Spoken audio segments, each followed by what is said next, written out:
you can give it a list of columns that you're interested in.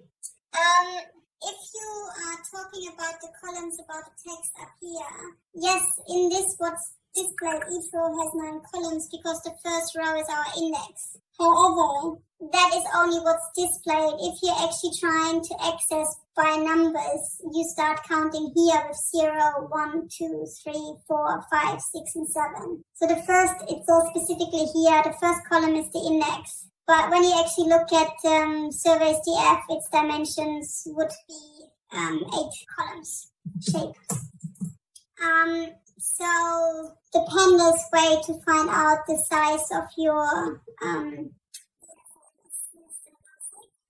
so it's 35,549 rows and 8 columns. So at the beginning it was only saying 9 because when it was printing to screen we saw 9 columns. Okay,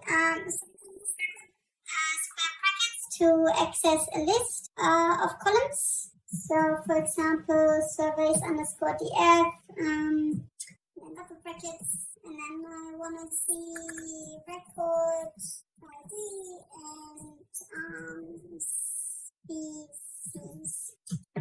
So that now returns to me both record ID and species columns.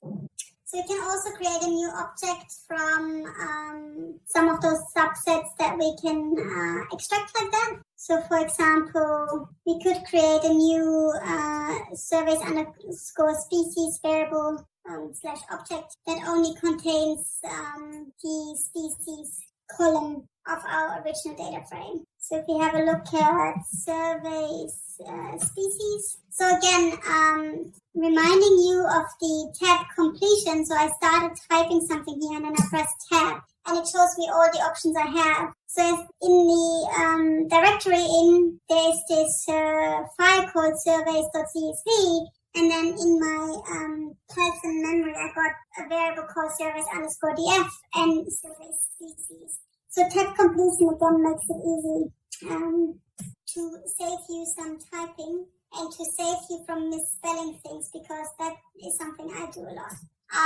So you see that in survey species we now got that information saved from that column itself. If you're trying to access a column that doesn't exist, you will get an error.